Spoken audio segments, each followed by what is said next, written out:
बिस्मिल्लाहिर्रहमानिर्रहीम। This is आमना और आज का टॉपिक है international relation meaning, definition, scope and significance. बहुत इंपॉर्टेंट टॉपिक है and one of my most favourite topic. आज के टॉपिक में आपकी एक बेस बनेगी इंटरनेशनल रिलेशन के डिसिप्लिन की। आपको पता चलेगा कि आपने क्रिटिकल एनालिसिस किस तरह करना है इस पेपर में। टॉपिक स्टार्ट करने से पहले एक छोटी सी अच्छी सी बात मैं आपके साथ शेयर करना चाहूंगी। जिंदगी में हर डीलिंग एक टाइम पे होती है। अगर टाइम गुजर जाए तो वो हम डीलिंग कभी भी नहीं कर सकते हैं। सो टाइम की वर्थ करें, टाइम की वैल्यू को अंडरस्टैंड करें। अब स्ट्रेट अवे अपने टॉपिक पे आते हैं। International relations meaning, definition, scope and its significance. अगर आप पास्ट पेपर्स खोलकर देख लें तो आप देखेंगे कि हर एक साल बाद ये क्वेश्चन रिपीट होता है। इट्स मीन कि ये क्वेश्चन मोस्ट इम्पोर्टेंट है। अब ये क्वेश्चन इतना इम्पोर्टेंट क्यों है? क्योंकि अगर आप ये क्वेश्चन अच्छी तरह से अटेम्प्ट कर लेते हो तो एग्जामिनर को ये पता चल जाता है कि आपने इंटरनेशनल रिलेशन को कितनी अच्छी तरह से समझ के पढ़ा है, आपने रट्टा नहीं लगाया है। क्लियर? तो आज के लेक्चर में आपका एक क्रिटिकल एनालिसिस डिवेल्प होगा। अब कोई भी डिसिप्लिन हो, चाहे करंट अफेयर्स का हो, जनरल साइंस एंड एबिलिटी का हो, पाकिस्तान अफेयर्स का हो, इंटरनेशनल रिलेशन का हो, जनरल स्टडीज, कोई भी डिसिप्लिन हो, आपको उस डिसिप्लिन की 3 चीजें लाजमी आनी चाहिए। एक, आपके पास हिस्टोरिकल कनेक्टिविटी होनी चाहिए। आपको उसका पूरा का पूरा हिस्ट्री आपको पता होना चाहिए कि उस डिसिप्लिन की क्या हिस्ट्री है। ठीक। साइकोलॉजिकल सेटिंग्स भी आपको उसकी पता होनी चाहिए। कंटेम्परेरी डोमेन, कंटेम्परेरी सेटिंग्स, ये भी आपको पता होनी चाहिए। तो कोई भी डिसिप्लिन हो, आपको उसका हिस्टोरिकल, साइकोलॉजिकल और कंटेम्परेरी सेटिंग्स का पता होना चाहिए। फिर आप समझें कि आपको एक सब्जेक्ट पे ग्रिप है, अदरवाइज वो सब्जेक्ट आपको क्लियर नहीं है। जैसे कि इंटरनेशनल रिलेशन सीएसएस में 200 मार्क्स का एक ऑप्शनल सब्जेक्ट है। ठीक। अब आप मुझे ये बताएं कि इंटरनेशनल रिलेशन एक आर्ट्स सब्जेक्ट है या फिर साइंस सब्जेक्ट है। वेयर इट फॉल, इसकी डोमेन क्या है? Rather it fall in arts और rather it fall in science. Comment section में आप मुझे आंसर करें, लेकिन इस वीडियो के एंड पे मैं आपको इसका आंसर लाजमी दूंगी।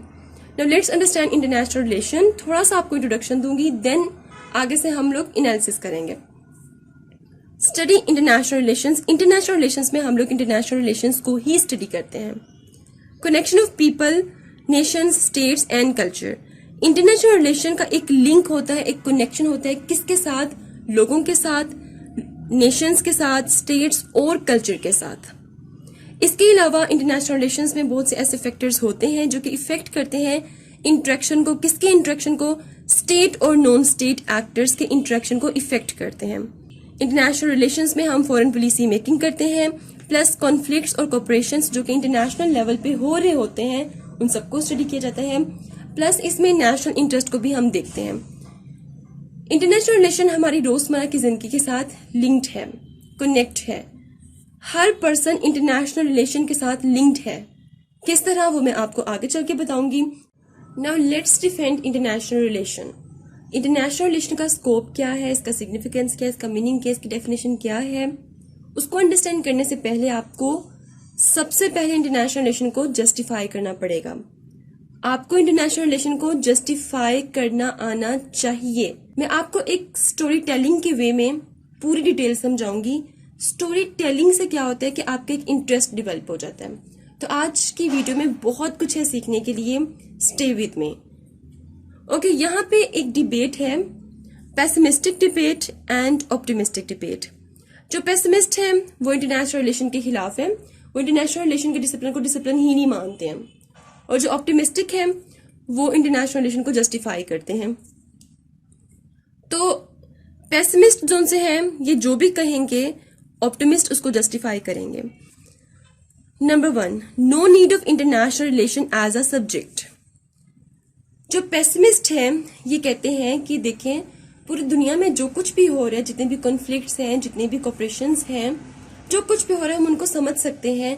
क्या जरूरी है कि इंटरनेशनल रिलेशन का सब्जेक्ट इंट्रोड्यूस हो? क्या जरूरी है कि इंटरनेशनल रिलेशन के बगैर हम इनको समझ ही नहीं सकते? कहते हैं कि भाई कोई जरूरत नहीं है इंटरनेशनल रिलेशन को एज अ सब्जेक्ट या एज अ डिसिप्लिन प्रमोट करने की। कहते हैं कि एक जो डिसिप्लिन होता है ना, उसका काम क्या होता है कि कोई भी डेवलपमेंट है, चाहे वो डेवलपमेंट पास्ट में हुई है, चाहे वो डेवलपमेंट कंटेम्प्रेरी ईरा में है, या चाहे वो डेवलपमेंट आगे आने वाले वक्त में होगी। ठीक है, कहते हैं कि डिसिप्लिन का काम ये होता है कि उसको कॉन्सेप्चुअलाइज करना और उसको एनालाइज करना, उस डेवलपमेंट को। जैसे कि अगर आप बायो के स्टूडेंट हैं तो बायो की एक स्पेसिफिक ऑर्गेनाइज कंटेंट है, आप उसमें सबसे पहले क्या पढ़ेंगे, आप पहले हिस्ट्री पढ़ेंगे, पहले पीछे देखेंगे क्या क्या हुआ था, फिर आप मौजूदा वक्त में आ जाएंगे, फिर आप आगे फ्यूचर पढ़ेंगे।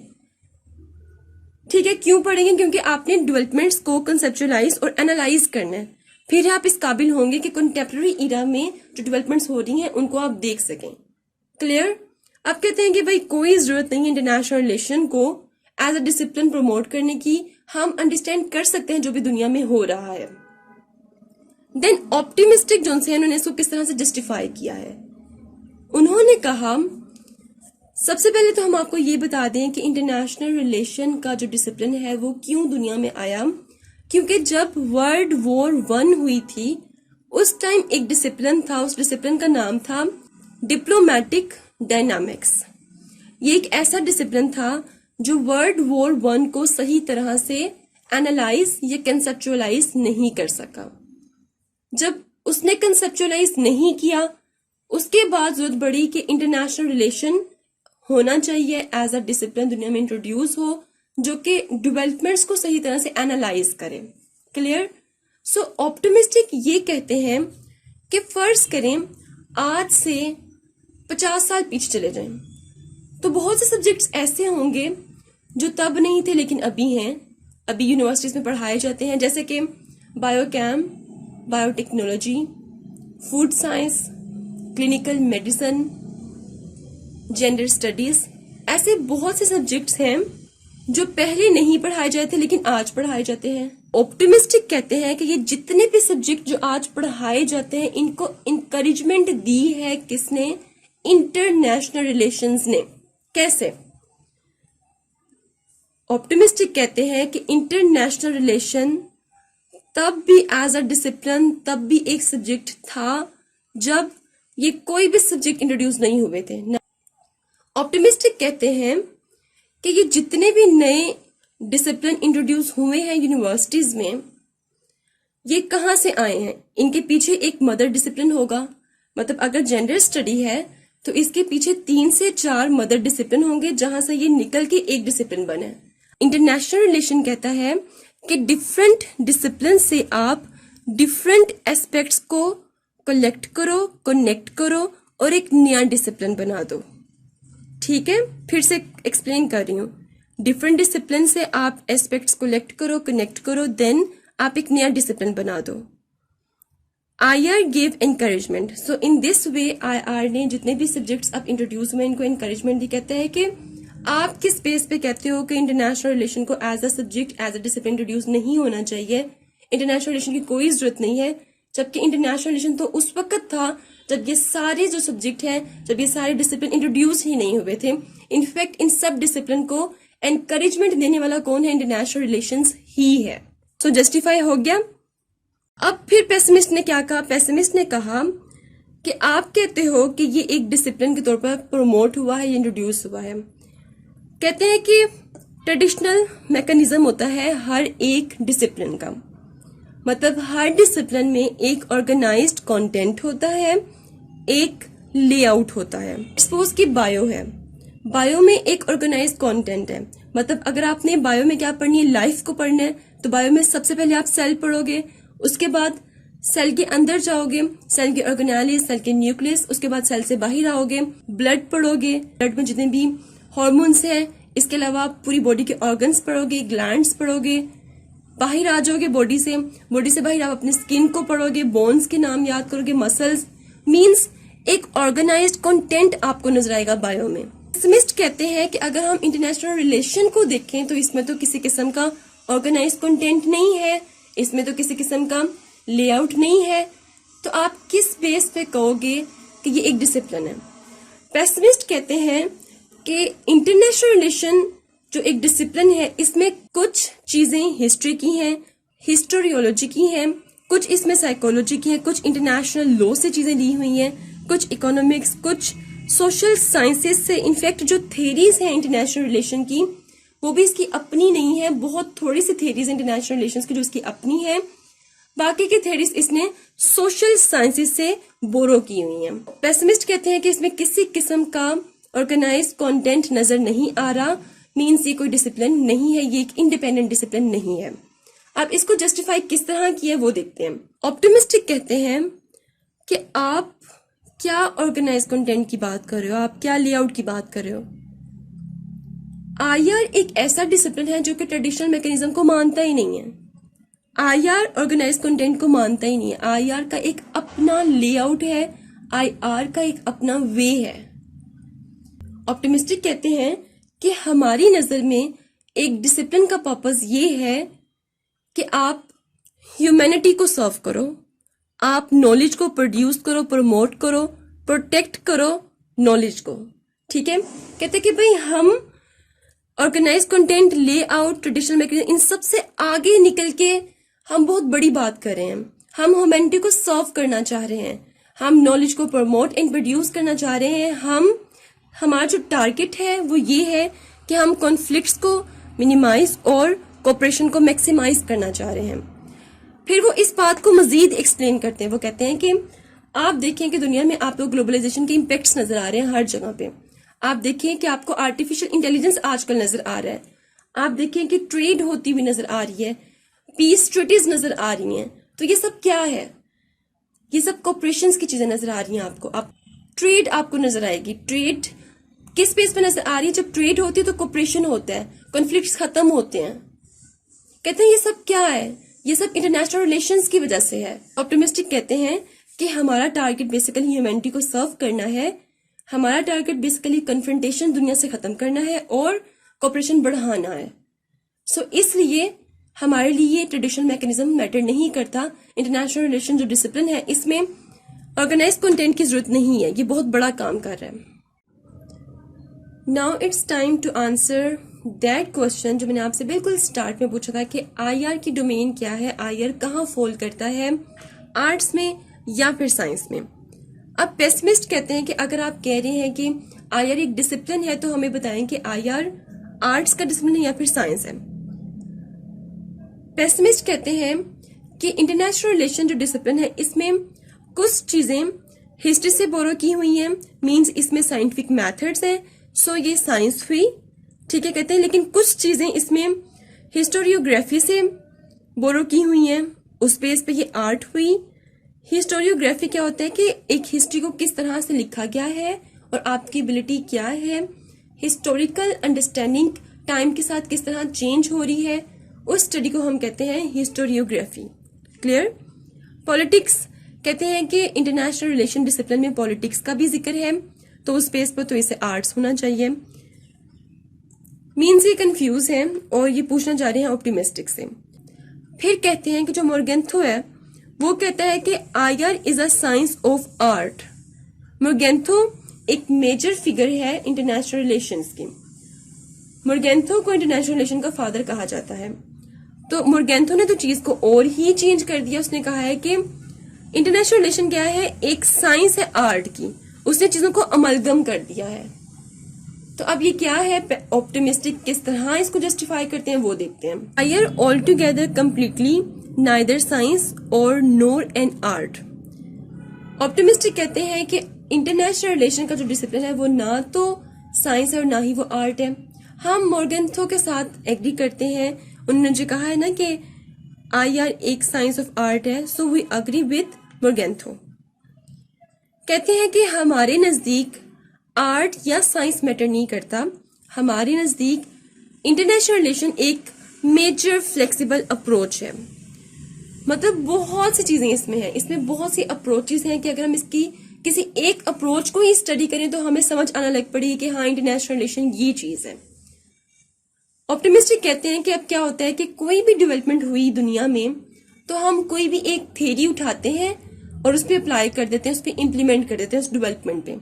उसके बाद कहते हैं कि हाँ हेंस इट प्रूव कि इस डेवलपमेंट पे बस यही थ्योरी लगेगी।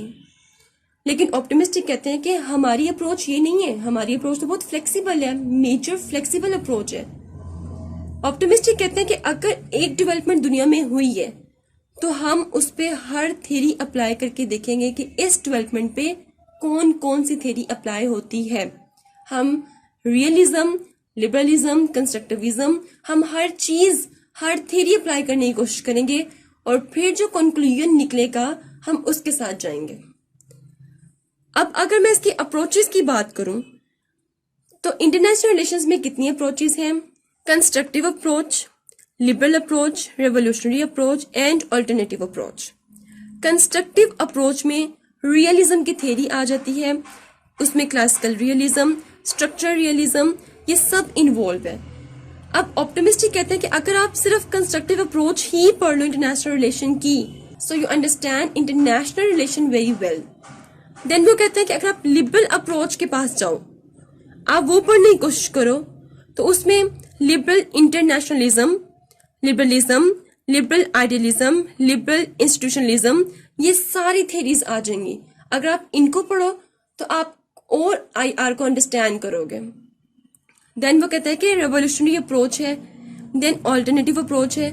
ऑल्टरनेटिव अप्रोच में फेमिनिज्म आ जाएगा, ह्यूमन एंड वुमेन राइट्स आ जाएंगे। तो कहते हैं कि हम आर्ट्स या साइंस की बात नहीं करते हैं, हम आपको एक सीधी सीधी बात बताते हैं, और वो ये है कि इंटरनेशनल रिलेशन आर्ट्स या साइंस से बाहर और बहुत आगे की चीज है। इंटरनेशनल रिलेशन बेसिकली क्या है कि एक मेजर फ्लेक्सिबल अप्रोच है। फिर वो कहते हैं कि फ्लेक्सिबिलिटी से ही पॉसिबिलिटीज निकलती हैं आगे। इंटरनेशनल रिलेशन में कोई रिजिडिटी नहीं है और कोई भी कंस्ट्रक्टिव कॉन्सेप्ट, कोई भी डेवलपमेंट जो ह्यूमैनिटी को सर्व करेगी, इंटरनेशनल रिलेशन डिसिप्लिन का हिस्सा बन जाएगी, क्योंकि हमारा टारगेट ही क्या है, ह्यूमैनिटी को सर्व करना। देन पेसिमिस्ट ने स्कोप ऑफ इंटरनेशनल रिलेशन की बात की है। पेसिमिस्ट कहते हैं कि इंटरनेशनल रिलेशन का जो स्कोप है वो डेवलप्ड स्टेट्स में है, डेवलपिंग स्टेट्स में नहीं है। किस बेस पर उन्होंने ये बात की है? पेसिमिस्ट कहते हैं कि जितने भी रिसर्च इंस्टीट्यूट्स हैं, रिसोर्सेज प्लस जितनी भी अपॉर्चुनिटीज हैं, job, employment relevant to international relation, वो सब कहाँ पे है? डेवलप्ड स्टेट्स में है। डेवलपिंग स्टेट्स में ये सब कुछ नहीं है। दूसरी बात वो ये करते हैं कि जितनी भी थ्योरीज इंटरनेशनल रिलेशन की वो सब किसने दी हैं? वेस्टर्न साइड से वो आई हैं, ठीक है। कहते हैं कोई भी नॉन वेस्टर्न नहीं है जिसने थ्योरी दी हो। आर्टिकल्स जो पब्लिश होते हैं आजकल इंटरनेशनल रिलेशन पे, वो तो साउथ एशिया के लोग ऑफ कोर्स लिखते हैं, लेकिन अगर थ्योरेटिकल फ्रेमवर्क की बात की जाए तो उसमें नॉन वेस्टर्न नहीं है, सारी वेस्टर्न है। तो इस बेस पे उसने कहा है कि जो IR है वो एक तरह से क्रिएशन है किसकी? वेस्ट की। अब ऑप्टिमिस्टिक क्या किस तरह इसको जस्टिफाई करेंगे वो देखते हैं। ऑप्टिमिस्टिक कहते हैं कि ये आपने क्या बात की है कि डेवलप्ड में इसकी वर्थ है और डेवलपिंग में नहीं है। कहते हैं कि ये तो बिल्कुल सेंसलेस सी बात है। दूसरी बात उन्होंने ये की कि जो नौकरियां देना किसी डिसिप्लिन का काम नहीं होता, इसी तरह IR का काम भी नौकरियां देना नहीं है। एक डिसिप्लिन का काम ये होता है कि नॉलेज को प्रमोट करो, प्रोड्यूस करो, प्रोटेक्ट करो। क्लियर? तो ऑप्टिमिस्ट ने कहा कि ये तो क्लियर है कि नौकरियां देना गवर्नमेंट की रिस्पॉन्सिबिलिटी, किसी डिसिप्लिन की रिस्पॉन्सिबिलिटी नहीं है। तो आप ये किस बेस पे कह सकते हो कि अपॉर्चुनिटीज नहीं है डेवलपिंग स्टेट्स में? ऑप्टिमिस्टिक ने जस्टिफाई किया कि IR एक ऐसा डिसिप्लिन है जो आपकी जिंदगियों के साथ कनेक्ट है, पूरी दुनिया के लोगों की जिंदगियों के साथ कनेक्ट है। किस तरह? फर्ज करें कि आप रात को सोए हैं, आप सुबह उठे हैं, तो पेट्रोल की जो कीमत है वो 6 रुपए महंगी हो गई है। क्यों महंगी हुई है? क्योंकि मार्केट डिमांड ही थी। अब उससे क्या होगा? इन्फ्लेशन आएगी, महंगाई होगी। पेट्रोल की कीमत ज्यादा होने से महंगाई का क्या लिंक है? पेट्रोल के साथ लिंक करती है ट्रांसपोर्टेशन। ट्रांसपोर्टेशन के थ्रू हर चीज आती है, जिसकी वजह से क्या होती है? महंगाई ज्यादा हो जाती है। मीन्स एक तरह से आपकी और हम सबकी लाइफ क्या हुई है? डिस्टर्ब हुई है। ठीक है। दूसरी मैं आपको एग्जांपल दूंगी। यहाँ पर आजकल एक पेंडेमिक सिचुएशन है, कोरोना हर जगह फैला हुआ है, तो क्या पूरी दुनिया के लोग इससे इफेक्ट नहीं हो रहे? ऑफ कोर्स हो रहे हैं। ये भी एक इंटरनेशनल रिलेशन की ही एग्जांपल है। तो इंटरनेशनल रिलेशन आपकी जिंदगियों के साथ जुड़ा हुआ है। International relation as an academic discipline connected with your daily life, can't separate from it. आप इससे अलग नहीं हो सकते, आपकी डेली लाइफ के साथ ये कनेक्ट है। पेसिमिस्ट कहते हैं कि इंटरनेशनल रिलेशन डिसिप्लिन की 2 डोमेन्स हैं। एक डोमेन है थेरीज और थेरीज के methods. Then diplomatic dynamics means कोई भी चीज लेट्स सपोज के हिस्ट्री से बोरो की, देन उस बोरो की हुई चीज पे आप थेरीज को इम्प्लीमेंट कर करके देखोगे कि कौन सी थेरी इम्प्लीमेंट हो रही है और कौन सी नहीं हो रही है। ठीक, तो इस बेस पे कहते हैं कि दो इसके डोमेन्स हैं, ये क्या चीज है, इसमें तो कोई सब्जेक्ट मैटर ही नहीं है, कोई क्लैरिटी हमें नजर नहीं आ रही है, तो लैक ऑफ क्लैरिटी है इंटरनेशनल रिलेशन डिसिप्लिन में, बस ये क्लियर हो गया। लेकिन इस चीज को ऑप्टिमिस्ट किस तरह से जस्टिफाई करते हैं वो देखते हैं। वो कहते हैं कि हम दोबारा से इस बहस में नहीं पढ़ना चाहते कि ऑर्गेनाइज कंटेंट है, लेआउट है, सब्जेक्ट मैटर है या नहीं है। हम आपसे सिंपल बात करेंगे, वो ये है every such concept to minimize confrontation and promote cooperation is subject matter of international relation.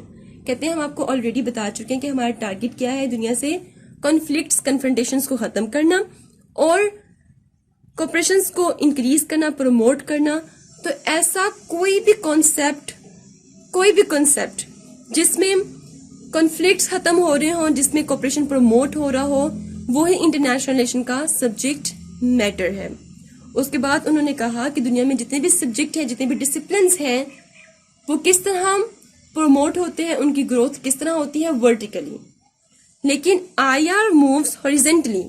IR कभी कभी कुछ ऐसे डिसिप्लिन में पेनिट्रेट भी कर जाता है जहां से उसने कुछ बोरो करना होता है। तो जहां पे कॉन्फ्लिक्ट्स खत्म हो, जहां पे कोऑपरेशन ज्यादा हो, चाहे उसको दूसरे सब्जेक्ट से बोरो करना पड़े, IR वहां से चीजें बोरो करता है और अपने टारगेट को अचीव करता है। तो ये थे कुछ आर्ग्यूमेंट्स और किस तरह से जस्टिफाई किया गया, सब आपके सामने है।